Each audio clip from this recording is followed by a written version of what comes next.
ย่างเทินดีตาจะมันมีได้นี่เบิ่งหาแนวนี้แหละตายตัวนี้ก็บ่เฮิงเป็นยังจะหน่อยอยากยืมไปแน่ยืมไปเฮ็ดยังเอาไปกินขี้ค้าในใส่บ่ได้ยินพอบาทอย่าไปจะได้กินลามแย่บ่แซ่บ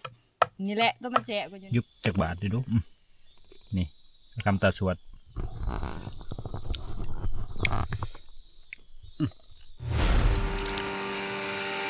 สวัสดีตอนแรกทุกคนไปมานี่พากันย่างขึ้นล้างพูดเอาแจงนะบาทนี่ตะกี้นี่ก็พออันนั้นอันนี้เพิ่นทุกคนเพิ่นมาเดินนั่นทุดงนะเดี๋ยวจะได้เฮาก็บ่ฮู้นะตอนนี้เพิ่นมาถามทางเพิ่นสิไปเพิ่นแลแคมป์เก่าบ่อนเฮานอนทุกคนคือสิเพิ่นได้ยินข่าวว่าเข็ดในนั้นนี่แหละเพิ่นจึงสิไปอยู่หั่นนะตามที่อันนั้นเพิ่นเว้าแหละว่าเป็นยังเฮ้ยเกินเดินทุดงไปกับอันนั้นพี่ที่บ่มีญาติเนาะแม่นแต่ว่าบุญกุศลให้พี่ที่บ่มีญาติพี่ไรญาติบางพี่มันก็ได้กินแล้วมันก็ตอบแทนบุญคุณบางทีมันก็บอกเลขเนาะบางทีมันก็บอกกินซื่อๆฉันว่าง่ายผู้กี่ทีผู้บ่กี่ทีว่าฉันซะโอ้ยเฮาก็เดี๋ยวเอาไปเขาสิด่าอีกบ่จักกันยังเอาขยามเถาะเอาเรื่องของเฮาดีกว่าไปย่างขึ้นผู้อาจารย์นี่คืออาจารย์ที่เพิ่นนอนอยู่เทิงอะไรทุกคนนอนอยู่ล่างดาวแจ้งอะไรทำอยู่แต่ว่ามีถั่วมีบวงมีอันนั้นอันนี้นี่แหละเพิ่นถ้าก็พ่อเพิ่นมานี่ตื่นเลยเพิ่นมาโมยพอออกมานำนะเพิ่นมาผู้เดียวเพิ่นกลับมาตัวหนึ่งมาดำครับเ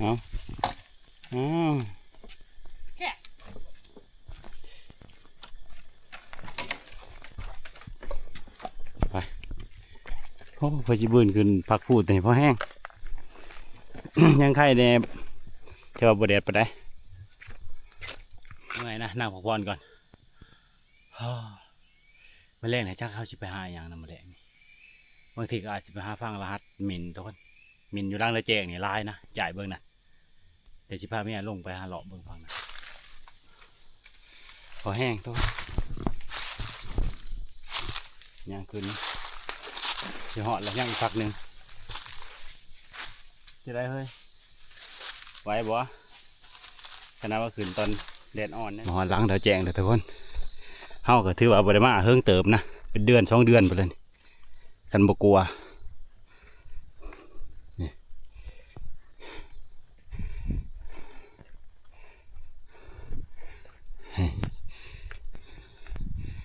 หลงคักมาทีแรกบ่ฮู้ว่ามีทำอยู่หันนะพากันมานอนหลบอยู่นี่ฝนอวสานเมื่อยนะทุกคนเคยจะคืนมาหอนพอแห้งและเขาจะพักอยู่นอกกันทุกคนมาไปพักนั่นเนี่ยทำให้อยู่นอกนี่แหละเพราะว่ามันเย็นดีอยู่เนี่ยโฮมดีอยู่ไปตัวนี้มันมีแต่นกแอ่นนะ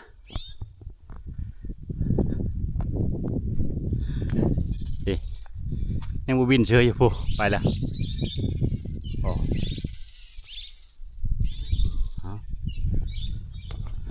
เดี๋ยวไปเบิ่งทำหมู่หนึ่งมีบ่จะมัวไปแล้วไปยักหมู่หนึ่งกะโอ้ยหมู่หนึ่งเดี๋ยวก็งานเขาแล้วพอเฮาบ่ได้เอามานะคือจังบ่เห็นทุกคนเสร็จงานเขาแล้วทุกคนบ่เห็นหมู่หนึ่งนะใครได้เอาไปเต่ากาก็บ่เห็นหมู่หนึ่งก็บ่เห็น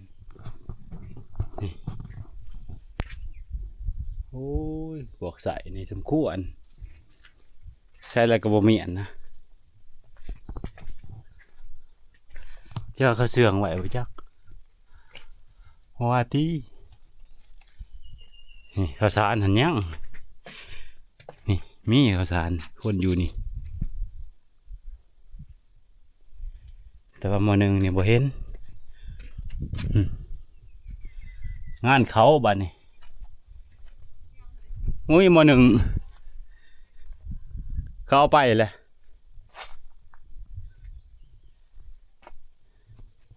เสือบวงเสียเบิดเขาไปเสื่องหรือว่าคนเอาไปใส่แล้วก็บอมาขึ้น นี่ไม่เข้าเงี้ยข้ามแดงเฮ้ยลองเลาะหาแต่ยันเขายันคนเอาไปบางทีเขาก็เชื่องไหวนะบางทีก็ยันคนเอาไปเลยอะไรนี่พวกคืนพูดเลยบไดทื่อมือหนึ่งแล้วก็มาเอาแล้วก็ขี้ขาน้ำมาส่งแล้วก็ไปเลยมีหลายรูปแบบคนของพระของวัดก็ยังเอาไปอยู่หนึ่งห้อยเกือบคนอยู่ก็ไม่ได้เฮิงนะทุกคนนี่อาจจะเป็นเพราะว่าบางทีพวกเฮ็ดใหม่เขาจะเอาไปหนึ่งทุกคนเอาไปหนึ่งแล้วเขาท่านเรามาส่งนะกะชิมีนะตัวนี้เพราะคันที่เขาจะเอาเฮ็ดใหม่แถวบุกเกะไก่นี่เขาจะเอาไปหนึ่งแต่กับท่านเอามาส่งกะมีส่วนบางทีก็เอาไปเลยกะมีส่วนคือกันกระเทินไว้ในมานี่กะชิพักอยู่นี่ก่อนทุกคนมืออื่นจะชิ้นใหญ่นะ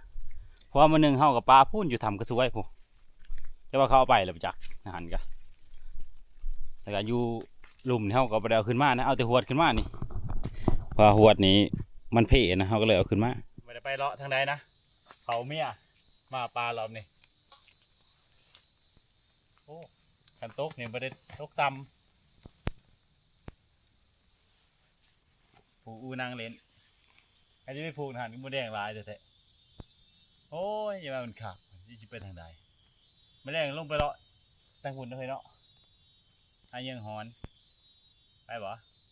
ไร เดี๋ยวจะพาเมียไปหาชมวิวก่อนคำนี่คือบ่ได้ไปทางใดนะวันนี้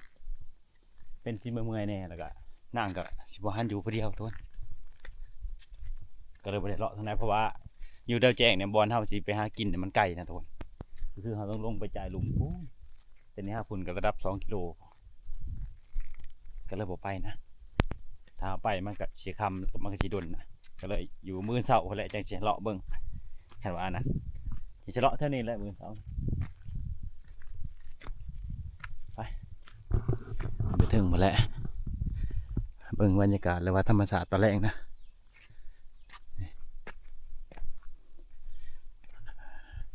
เอาบรรยากาศตอนแรกไม่พี่น้องนะครับเดี๋ยวชมวันนี้ก็คือกินข้าวเย็นทุกคนโอ้ยมื้อหนึ่งข้าวนะโอ้อยู่พุ่นดอนนุ่งโยงแล้วก็วิทย์นี่ก็พุ่นจังพุ่นก็กระสวยทุกคนพุ่นพูดตอนนะดอนกระสวยฮะเด้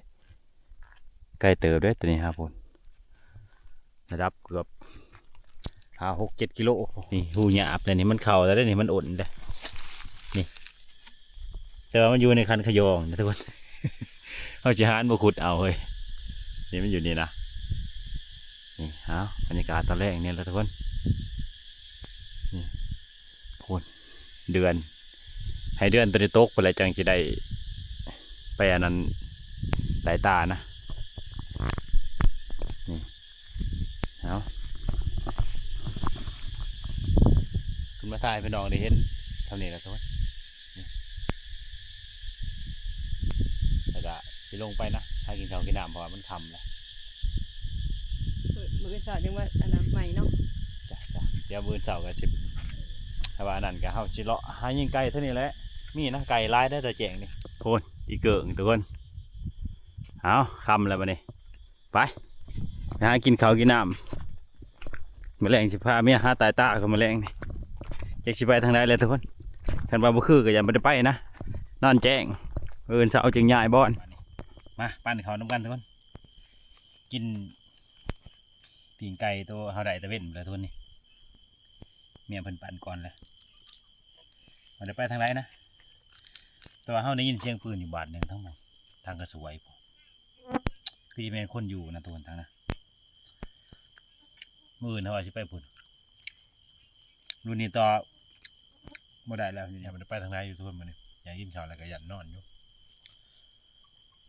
ถ้าต้มน้ำกินนะว่าน้ำมันนี่มันที่เหงื่อร้ายกูเมียนอนเลยเมียนอนอยู่นี่เชิญเฮาจะนอนอยู่นี่แต่ที่พากันไปหาไต่ตาก็คือแล้วนะเมียกับว่าเมื่อยอยากนอนอะไรเป็นวะมาเดี๋ยวแจ้งก็คือมาปล่อยคลิปชำนันทุนแล้วก็บ่ได้มีอีกอย่างนะมืออื่นเสาร์จึงใหญ่ไปลงจึงใหญ่ไปอยู่กับสวยเอาโอเคทุกคนมานี่เขาก็สิพักผ่อนนอนก่อน ปืนเสาจังว่ากันอีก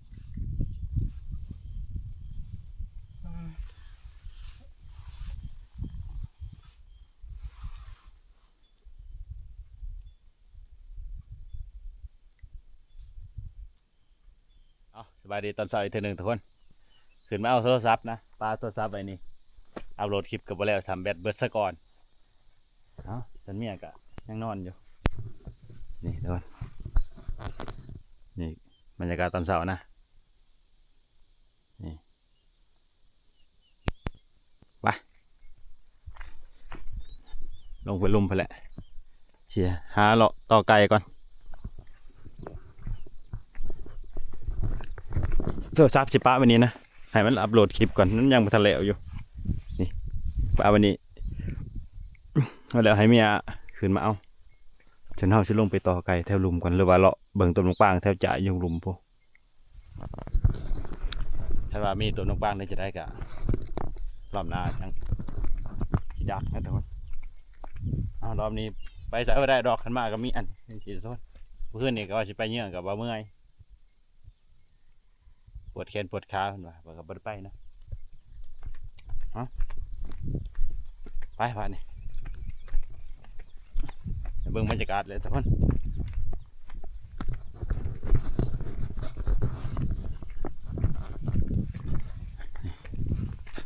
เสียงปืนคนยิงแรงว่านี่ประมาณ2 ทุ่มคือสิแม่นดักมากปางแล้วยิงบักถอกจากเสียงแห้งอะไรตุ้มเลยมันนี่อาจสิย้ายไปกระสวยทุกคนเดี๋ยวเฮาสิแวะเบิ่งต้นมะปรางอยู่ดอนตัวนี้นะคันมันมากนี่คักขนาดดอนตัวนี้ใส่เชือตัวนี้มาทุกคนเชือตัวนี้เวลาจอบนกแต่ว่าจอบไก่บ่อยากคักไปได้มันดังนะแซดมือเชือโตอันนั้นพันหมองเพิ่นมาให้เชือตัวนั้นโอ้มักขนาดจอบยังบ่ดังแต่ว่าเสียงแต่ว่ามันใหญ่นะจอบหนูมีดังมันนุ่มย่ำห่อนก็ใส่กับบ่ห่อนทุกคนมันซับเหืออาหารเลย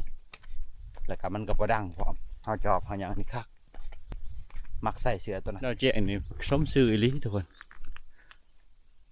กวางไปเว้าตะเวนกำลังจะขึ้นนะเด็กแดงคือตะเวนนะทุกคนกำลังโผล่ขึ้นมานะตะเวนนี่ก็แล้วแต่ทุกคน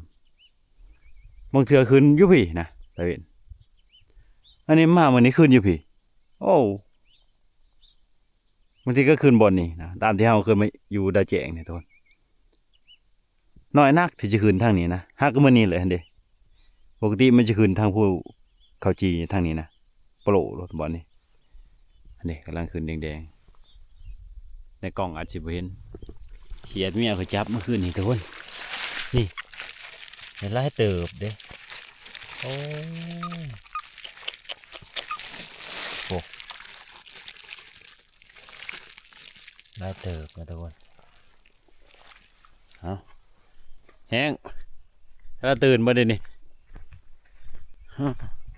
ฉันหนาวนะต้มไว้ทุกคน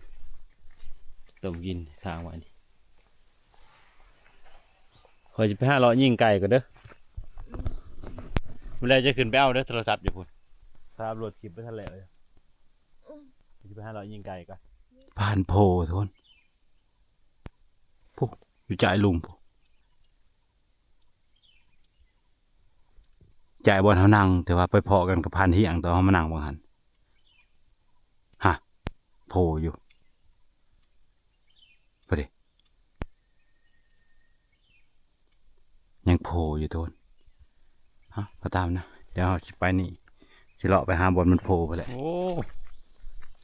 ซูนี่มันแจ้งแล้วยังมันทันเศร้าวะโอ้เขียดลายอะไรทุกคนเราแจ้งนี่โอ้ห้องจะลงแจ้งเลยฮะ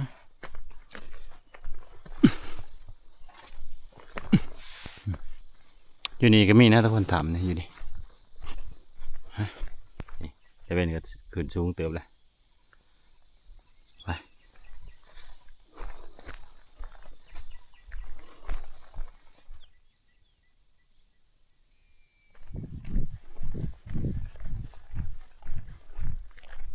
เราวางใจลุมนะ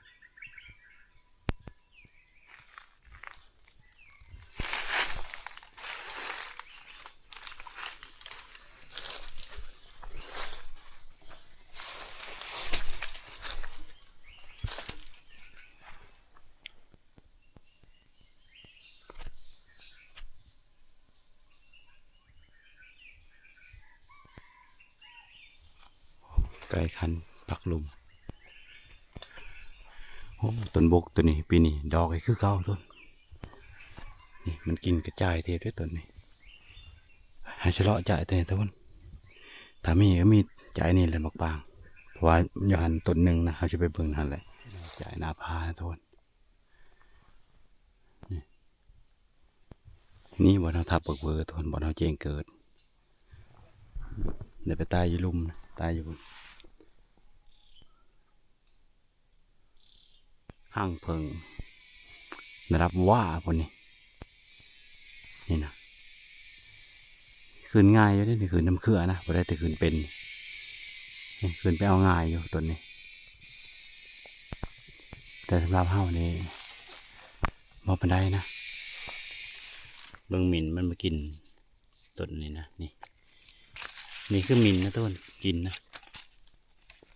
นี่เห็นทางมันตัวนี้มันเลาะในแป้นนะ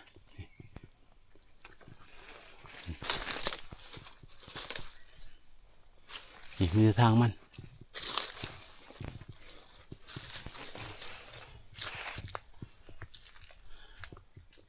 บักถอกมาเห็ดยังอยู่นี่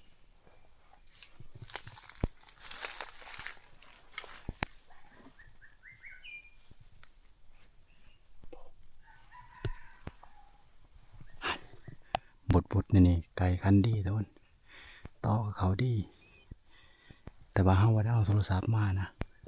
มันตัวเอาจอกอยู่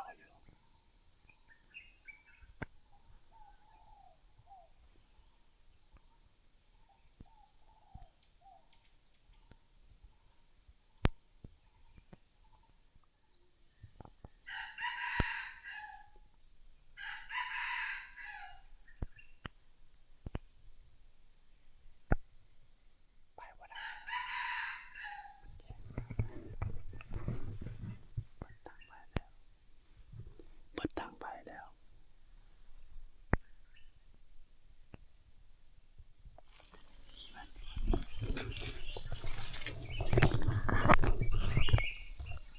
ไปแล้วไปยิงซ้ำตัวเห็นไก่นะครับไปยิงย้ำไปถือตัวจอกเข้าไปอีกแล้วบ้านนี้วันนี้ยิงมันซ้ำนะอุตส่าห์ถอดเสื้อยังดีมันย่างออกมาอยู่บนแตนอยู่เพราะเขานั่งซึ่งอย่างเทิงเติบมันย่างมากเลยมันก็ปีนกลนเข้ามานะเขาก็เลยบ่ยิงพอยิงมันจะได้มันก็บ่ถือนะปีนกลนมันก็ไกลแน่มาบอลแล้วทุกคนวันนี้ใช้ได้พาราเมียเขาไปไหนเด้พอเห็นใช้ไปหาเลาะนะไปเอาว่อไปอีกเอามีแนวตอนเสาร์นี่คือซีเมนตัวนี้แหละนี่ไก่เฮานี่แหละไปนั่งเล่นโทรศัพท์อะไรทุกคนเดี๋ยวจะไปเจอเพิ่นจะไปแบบเงียบๆนะไม่เพิ่นหูโตไม่เพิ่นได้ยิน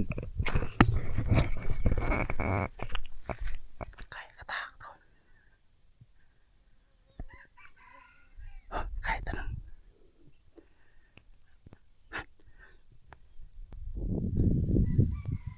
เอาไปชอบยิงไก่ก่อนทุกคน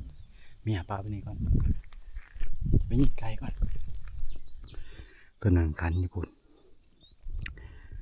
ตัวหนึ่งคันอยู่นี่นะแต่ละจุแต่ละบอลมันคันประตามกว่า2-3 ตัวทุกคนเดี๋ยวจะไปจอบอยู่นี่ก่อนเห็นตะวันดานนั่นนี่ก็ไกลหลายแต่ทุกคน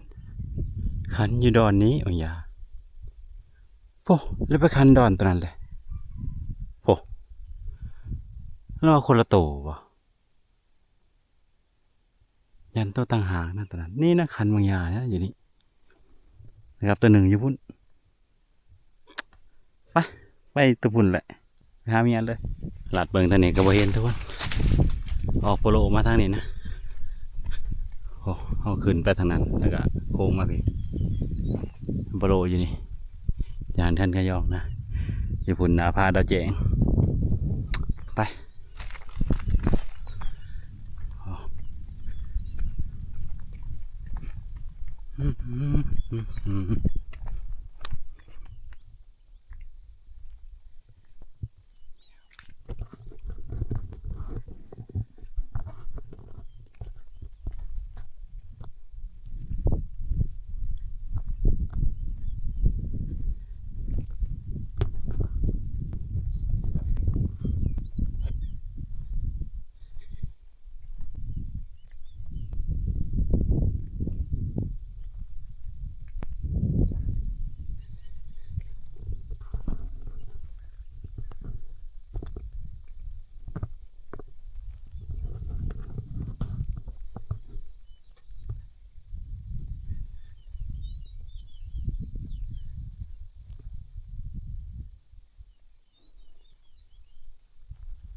เฮ้ย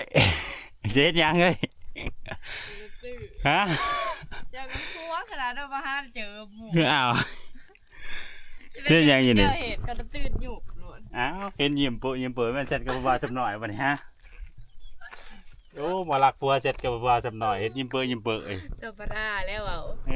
อ พัวก็จะมาเจอแต่ทันทีที่เอิ้นว่าบอกไกลๆสิได้บ่ได้ยิ้ม จ้า ได้ยัง อะไรเนี่ย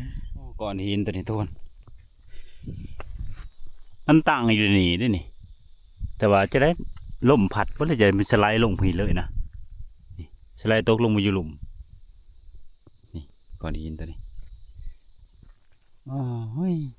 ไปป่านี่ลงไปบอลหากินข้าวกินน้ำแล้วก็ย่ายไปอยู่ล่างกระช่วยพอแหละถ้าเบิ่งต้นมะปรางแท้น่ะเดี๋ยวยังกินเฮ้ย หลบงาม อยู่ห้องน้ำ จ้ะ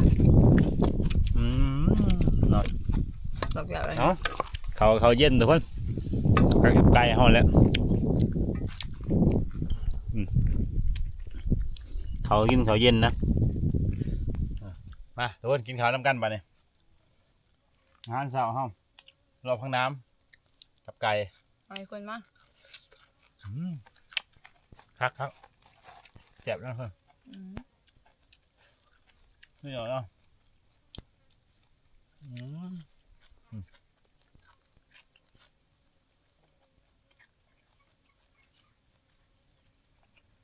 ผักน้ำมาเก็บอยู่หลุมเมื่อคืนมากินอยู่เทึง ห้องมาจุฬาครับเจ็บพังน้ำอีกเนาะ จ้ะ เอาลายๆเลย มีแนวใส่ป่ะ กระสอบกระถุงไปอยู่กระสวยไปแล้วทุกคนบ้านนี้หาเลาะบงปางเท่านั้นเองขึ้นมานี่ก็คือขึ้นมาแวะมาปล่อยคลิปนะทุกคนบ่ได้มีอีหยังนะคือมาปล่อยคลิปให้พี่น้องได้ครับได้ชมแล้วก็ไปเป้าหมายเฮาอยู่พุ่นพุ่นแหละกระสวยไปแล้วทุกคนแต่ว่าเฮาตั้งรักว่าสิไปอยู่หันนะ2 คืนอยู่หันไปป่ารอบนี้เขาจะอยู่จาก3-4 คืนนะทุกเดี๋ยวเขาให้เมียทายอยู่นี่นะเดี๋ยวเขาจะเขาไปเบิ่งต้นมะปรางอยู่ดอนหนุ่มยุ่งก่อนที่เขาไปดอนตัวนี้แหละเพราะว่าปีกายนี่ต้นอยู่นี่มันหมากบดกนะทุกคนเพิ่ปีนี้อาจจะมากก็มีไปเบิ่งเขาจูดป่านะทุกคนไม่มีทางเขาเลยเขาใช้ละบ้านนี่ไก่เลนออกทุกคนไก่ครัวนะแลนไว้บนต้นนี้มีทุกคนแต่ว่าบรกนะทุกคนบลายนี่บักเวอร์เขามายำอยู่ทุกคนนี่นะตัวนี้คือบักเวอร์เขามายำนะทุกคนแต่ว่ามันหล่นบลายนี่ดักนี่บางทีมานะนี่กระแตมาเอามากินนี่มันเอามายำอยู่ทุกคนหรือว่ามันเบิดหรือเปล่านี่ต้นมันต้องเลี้ยวขึ้นไปถึงนี่ว่ามีแล้วนะไม่พอหน่วยแล้วเบิดแล้วที่มันหมากบดกบ่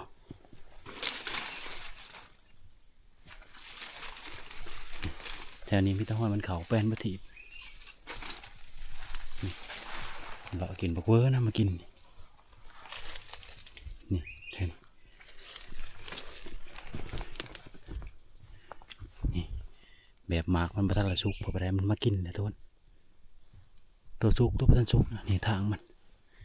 คือชิเมนมินแม่นฮอนนะนี่แต่นี่แป้นปฏิปูแต่ปูแต่หกนะดอนตัวนี้นี่ต้นแต่เอาเลี้ยวขึ้นไปเนี่ยหมอกปางเนี่ยบ่มีเลยแต่คนบ่เห็นนะนี่ฮะไม่พอหน่วยเลย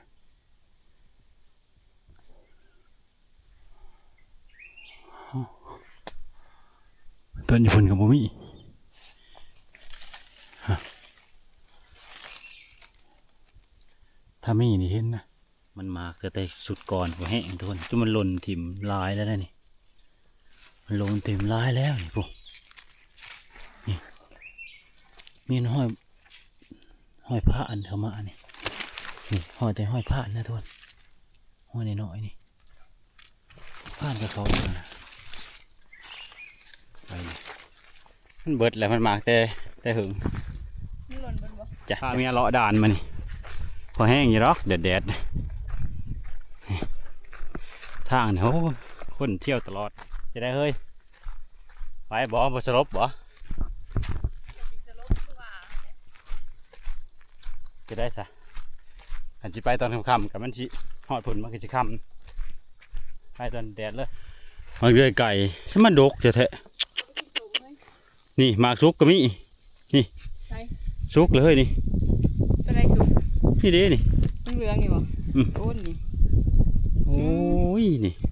ขวดหวานเนี่ย หวานเนาะ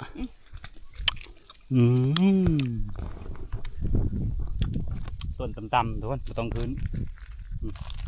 ซุกไปแล้วโอ้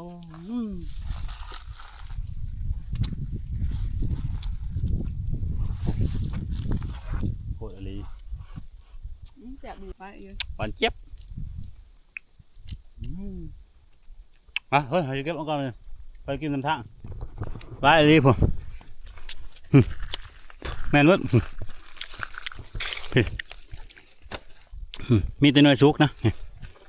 แถวนี้สุกเบิด เลือดไก่กระไรแบบน้ำซุปบุเหลือง นี่ เอ้ามาทันละเหลืองเด้มันกำลังเหิมเบอร์สันซะนี่ก็คือหน่วยสุกทุกคนนี่โอ้หลายโอ้พูนทางพูนทั้งคืองาใช่ฮักขู่ป้าตอนนั้นมันสุกน้ำมันนั่นนะ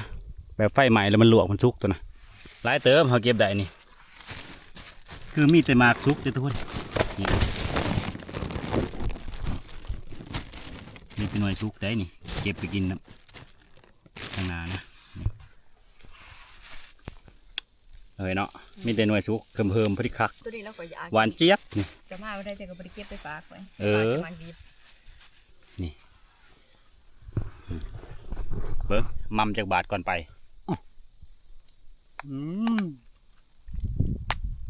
นั่งรายนะรอพ่อก่อนมันแดดปลาอยู่ในซุกแล้วทุกคนมีแต่แนวของกินนะนี่หมกเบอร์เขาทุกคนหมดแรงจะพาแม่มาดักอยู่นี่แหละนี่แต่ว่ามีคนเขามานั่งอยู่เด้หันก็จะนั่งอยู่ไหนผมแต่ว่าแมลงเขาจะมาดักกับแม่นะแมลงนี่ไก่มันจะเข้ามาตัวหนึ่งบินออกนี่คนก็จะมานั่งนะเขามาอยู่แล้วนะไก่เขามาอยู่ต้นนี้นะหมูปางต้นนี้จนมันหล่นเบิดไปแห้งทุกคนโอ้แถวนี้แปลนประทีป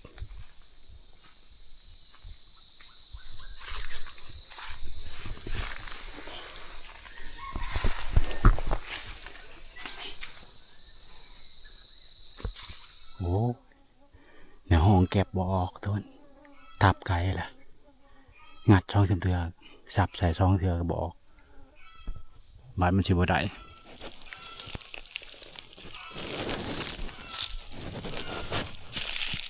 บอกก็ได้กินต้มไก่แล้ว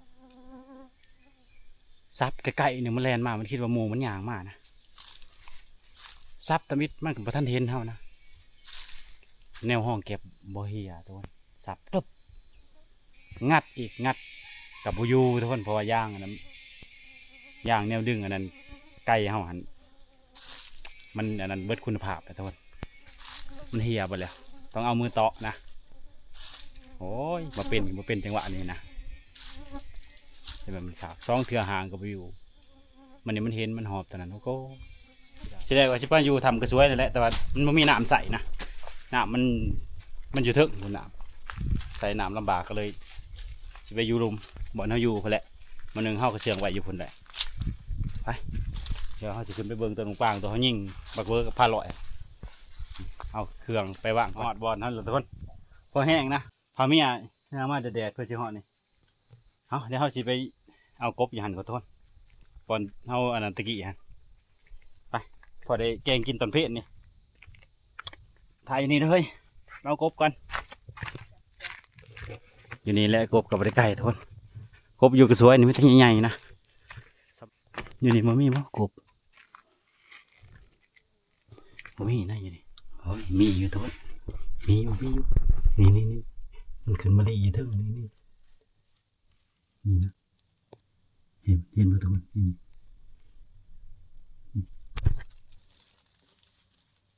ลงมาโอ้ยตัวใหญ่อ่ะทุกคนนี่โอ้ยนี่ทุกคนนี่นะเบิดแล้วบ่เบิดแล้วทุกคนจะมันอยู่นี่ไปจัก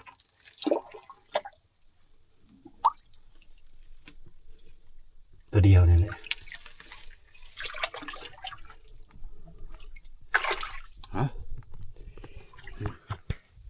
ได้แล้วตัวหนึ่งทุกคนไปเอาบอลนั่นเองนะยังหันอีกตัวหนึ่งเอาแทะนี่ถือได้บางหันเขาก็เลยฆ่าไว้นะเขาจะมาขุดเอา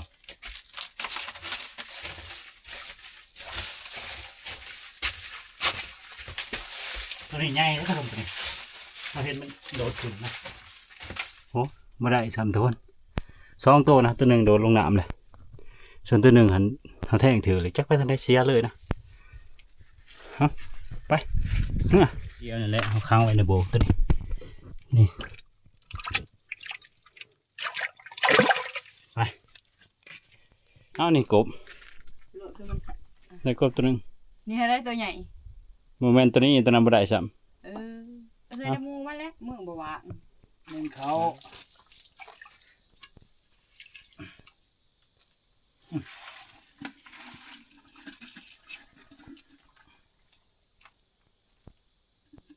เอาไปมาดิ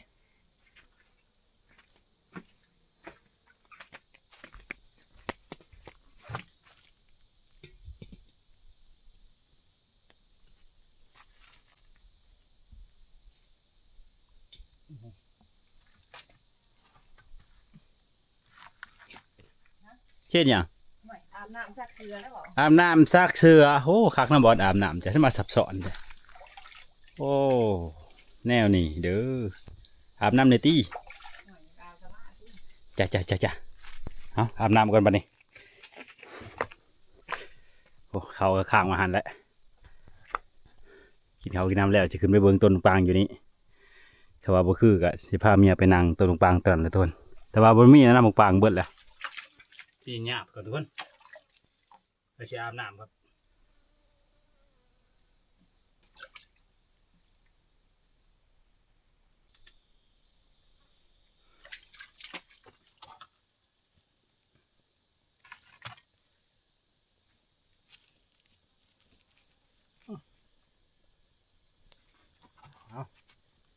เขานี่ก็ขึ้นเด้อ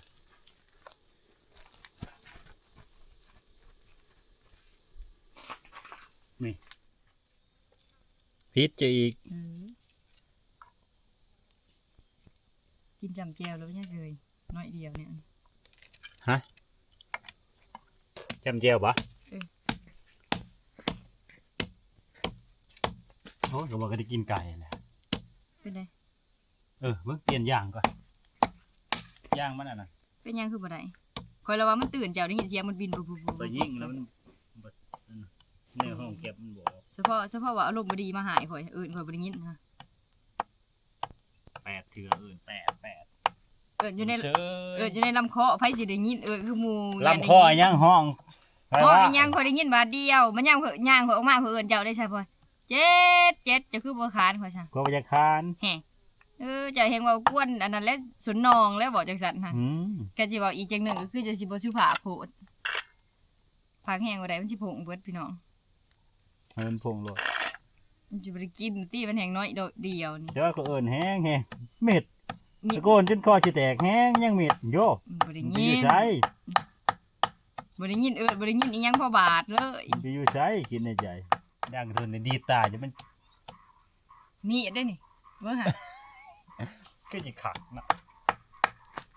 มีข่อยสิแซะมันความหล่อจ้ะจะว่าความหล่อเลิกของเจ้าข่อยสิแซะเบิ่งเท่านั้นบ่มีบ่อีหยังแล้วข่อยก็สิปาเจ้า เบิ่งไปสิปานม่วง ร้านจุดแหละไปสิหายอันเห็ดซอยนี่บ่ได้หายคันบ่เห็ดซอยพุ่นแหละตัวหาย ปากบ่หั่น ปากแล้วนี่ โอ้ปากเป็นอันนี้เนาะ แนวนี้แหละ ปากตัวนี้ก็บ่เฮิง เป็นหยัง จะหน่อยอยากยืมไปแหน่ ยืมไปเฮ็ดหยัง เอาไปกินขี้ โอ้จะคือบ่เอาปากจะทดลองก่อนซะ กว่าจะยืมปากจะเอาไปกินขี้ บ่แล้วให้เจ้าลองก่อนแล้วจึงสิให้เอาไปลองน้ำหลัง ปากคอยบ่เหมาะปานใดกินขี้ ปากเจ้าอะไรเฮ็ดตัวเหมาะหมู่เอิ้นบ่ขาน เอ้า บัดเพิ่นว่าได้ยินว่าบ่ขานบัดหมู่บ่ได้ยินใช่มั้ยคุมเป็นหมู่ได้ยิน บ่คานจะได้บ่คานบ่แฮง ขานได้ใส่บ่ได้ยินเพราะบาด อย่าไปจะได้กินลาบแย่บ่แซ่บ นี่แหละตัวมันแสบกว่าอยู่นี่แหละ เอิ้นแปะจะได้ก็บ่ขาน จะเราก็สิโพสเจ้าปลาไว้นี่เพิ่นสิเลาะเมื่อผู้เดียว ก็คงจ้างทางเมื่อคือกัน ไม่ใช่ทางเมื่อทางใด ทางมาอ่านแต่ จะจื้อบ่ จื้อ อุ้ยขนาดไปดันใหญ่80เทื่อก็ยังบ่จื้ออยู่ โอ้ อันนั้นก็บ่ได้บอกทางอีซื่อไปย่างแบบอย่าพานออกหลายติอันนั้นเปลือกมันเวลาไปเอาไว้กินสุก ก็เอาซั่น กินกับกินติดอันนั้นแล้วเอาใส่ปากข่อยอีหลีเฮ็ดนะย่ำแต่ซ้ำนะก็ใช้บ่เบิดแล้วสิกินแต่บักม่วงบ่เดี๋ยวนี้บักม่วงสมอัน อาหารมันน้อยก็ต้องใส่มะม่วงละลาย ปั้นแตดแม่โอ้นี่ ปบเบิดแล้วไก่ปลาเท่านี้ ยังจะมาอย่างนี้ มันก็มีในหันเลย ไม่ได้ไปยิงก็ห่อ กินไก่กินหยาบแล้วก็จะกินกระเหาะออกแล้วบัดนี้มีบอลเหียนี่เขาหัว ก้อยหยาบใส่มะม่วงเอ้าจิ้มหลายๆเลย เราเดินชิดแล้วบัดนี้เขาเลยบอกกินแล้ว ขอทายดูเพื่อนชื่อยอดครับ ต้องกินดอกซัน ดับหน่อยจ้ะมาทุกคนมากินข้าวน้ำกัน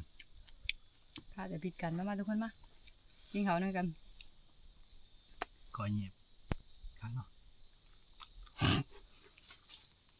นี่หยัง แงบบ่ อืม บอกว่าจะแงบเนี่ย ก้อยหยาบเผ็ดดิ แบบเขาค่ะคลิปนี้ไม่ได้กินเขาวช่องเถื่อเนาะ เผ็ดครับไม่ได้กินตามเรือนดิต้องทับทั้งเรือนด้วยท้อง แม่นะฮะเรื่องนี้เขาปะ ยุบจากบาทดิดูนี่คำตาสวด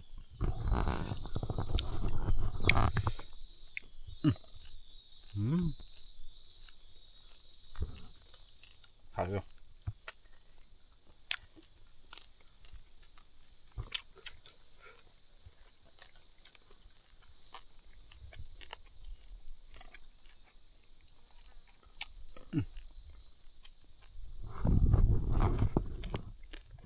เจ็บเหรอ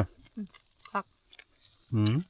จนเบิดทุกคนหลังจากเฮากินข้าวกินน้ำแล้วเรียบร้อยกะคลิปนี้ก็บ่มีหยังนะสิขอจบไว้เช่นนี้แหละจะได้กะขอบคุณขอบใจหลายๆที่ติดตามรับชมเอาถ้าติดตามกันคลิปต่อไปทุกคนว่าสิมาในหยังอีกหรือจะได้นี่เดี๋ยวเฮาสิขึ้นไปเบิ่งตัวน้องป้างอยู่นี่ก่อนให้มีอาทายอยู่นี่นะขึ้นไปเบิ่งแล้วก็จังไปดักบอลให้เฮาสิยิงไกลอะไรทุกคนแต่ว่าน้องป้างมันบ่มีแล้วทุกคนแต่ว่ามันมานะก็หอกยังน่าสิมาอยู่แมลงเดี๋ยวไปยิงก็หอก